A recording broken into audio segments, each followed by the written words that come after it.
You ask Tiger to solve. This deals with linear equations with one unknown. The final result is x equals -5. Let's solve it step by step.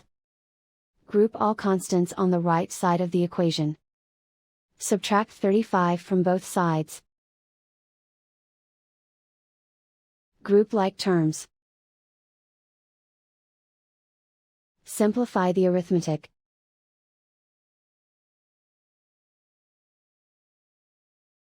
Isolate the x. Divide both sides by 7. Simplify the fraction.